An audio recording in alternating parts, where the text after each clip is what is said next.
میرے پاس نجوم تھا سونے کے لیے میں نے آپ سے اجازت لینی تھی. اپنے صحابہ سے کام رکھے، بابے نہ بنو. مطلب گولی کا آپ کو پتا تھا کہ فائرنگ ہونی ہے؟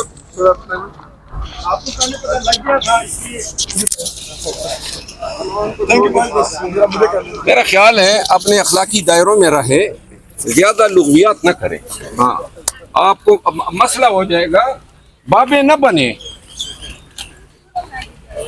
آپ نے 24 نومبر کے احتجاج سے پہلے کہا تھا کہ اگر 30,000 ہم لوگ یہاں پہ لے آئے تو حکومت گرا دیں گے. یہاں تو کئی 30,000 موجود تھے. نہیں، میں نے حکومت گرانے کی بات نہیں کی تھی. خان صاحب کی رہائی کا آپ نے میں نے یہ کہا تھا کہ 30,000 لوگ ہمیں ملیں گے تو ہم ان کی رکاوٹوں کو توڑ سکتے ہیں. 30,000 سے کئی زیادہ لوگ آئے، لیکن ہم نے یہ کنٹمپلیٹ نہیں کیا کہ ہمارا واسطہ جو ہے مجرمان یا جرائم پیش افراد سے ہیں. یہ ریاست کی شکل میں مافیا ہیں، انہوں نے نہتے لوگوں پہ فائرنگ کی. تو فائرنگ کے حوالے سے یہ تو ہماری سوچ ہی نہیں تھی. ہم اتنا جبر، اتنی شفقیت ان سے توقع ہی نہیں کر رہے تھے. دوسری بات یہ، جب جنرل ڈائر نے فائر کھولا تھا تو اس پہ ہنٹر کمیشن بنا تھا، اور ہنٹر کمیشن میں اس کو موردی الزام کس بنیاد پہ ٹھہرایا گیا کہ جنرل ڈائر نے فائرنگ کھولنے سے پہلے وارننگ ہی نہیں دی تھی. یہاں تو انہوں نے پہلی بجلی کاٹی.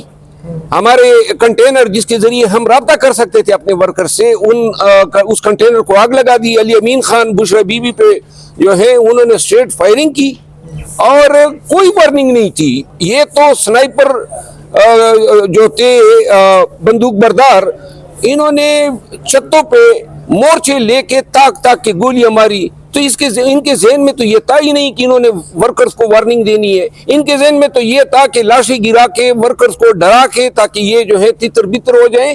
یہ ان کا مقصد تھا. اس وجہ سے انہوں نے سنگین جرم کا ارتکاب کیا ہے اور ہم ان کو پروسیکیوٹ کرنے جا رہے ہیں. سر ایک شکایت بہت سے لوگ یہ کر رہے ہیں، آپ کے مخالفین جو ہے پی ٹی آئی کے اندر آپ کے ناقدین بھی ہیں. یار میری اب بات سنو نا، صرف ایک سوال ہے، میں آپ کو ایک عرض کروں. وہ کہتے ہیں فائرنگ کے ٹائم آپ بھی موجود نہیں تھے یہاں پہ ڈی چوک میں، جب کہہ رہے ہیں جب فائرنگ آپ کہہ رہے ہیں کہ ہوئی ہے، مظاہرین بھی اس وقت کہتے ہیں مروت صاحب بھی یہاں نہیں تھے، ساری قیادت بھاگتی تھی. اس پہ وہ بات سنو نا. پہلے تو بات یہ ہے کہ کسی کو پتہ تھا فائرنگ ہوگی؟ ناقدین کیا مطلب؟ نمبر 1 نہ، یہ ناقدین وہی بغیرت لوگ ہیں جو خود آئے ہی نہیں تھے.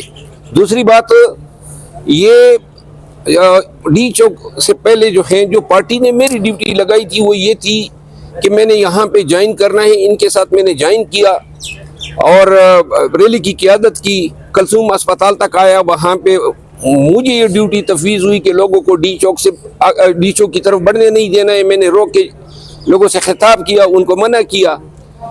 میں کوئی 26-27 گھنٹے سے جاگا ہوا تھا.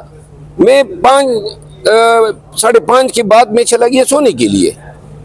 مجھے علم تھا، کسی نے، فرشتوں نے ہمیں بتایا تھا کہ فائرنگ ہوگی. میرا خیال یہ تھا کہ 2-3 گھنٹے نیند کر کے پھر واپس ان کو جوائن کروں گا. میں 1:30 بجے رات کو اٹھا ہوں نیند سے، اور اس وقت جو ہی اٹھا ہوں، بلکہ مجھے میرے لوگوں نے اٹھایا کہ جی وہاں پہ تو قیامت کا یہ ہے. اس کے بعد قیادت سے رابطہ کیا، اور اس کے بعد تو یہ میرا نہ ہونا جو ہے یہ کوئی ایسا تو نہیں تھا کہ میں یہاں موجود تھا اور فائرنگ شروع ہوئی اور میں بھاگا ہوں. اگر کوئی یہ کہہ دے، میں تو تھا ہی نہیں. فائرنگ کے شروع ہونے سے 2-2.5 گھنٹے قبل ہی میں جا چکا تھا.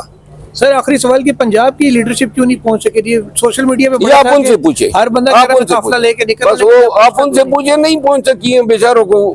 ادھر بھی کافی تکالیف اور راستے انہوں نے بند کیے تھے، اور باقی یہ سوال ان سے بنتا ہے. چلیں امید تو نہیں ہے کہ 5 بجے آپ چلے گئے، یہ آپریشن ہونے سے پہلے یہ جو ہے نا نیند بھی آ گئی آپ کو، کیوں؟ پریس ریلیز بھی آ گئی تھی کہ وہ بات سنیں، گولی چلانے کا حکم ہے سیدھے سیدھے. بات سنیں. آپ میں سے وہ حضرات بات کریں جن میں اتنی اخلاقی جرات ہو، جنہوں نے اس مساکر کا بتایا ہے. جو میڈیا پہ بول سکے ہیں وہ یہ تور صاحب کی طرح ہے. مطلب جو انہوں نے نہیں بولا سر، نہیں، جنہوں نے بولے ہر ایک کو خراج تحسین ہے. نہیں آپ کے مطابق تو یہی ہے. نہیں، جنہوں نے نہیں بولا ہے وہ کیا صحافت کا کردار ادا کر سکتے. آپ میرے ساتھ آرگومنٹس نہ کریں، اور نہ آپ کا کام ہے. نہیں، آپ نے سوال کر دیے، باقی آپ کا کوئی حق نہیں ہے کہ آپ میرے ساتھ دلائل دیں. آپ بھی سر ایسے الزامات لگانے نہ سر ہم ساری فیلڈ میں نہیں، آپ نہیں بول سکتے، ان میں جرت نہیں ہے. آپ بھی ایسے الزامات نہ لگائیں نا سر.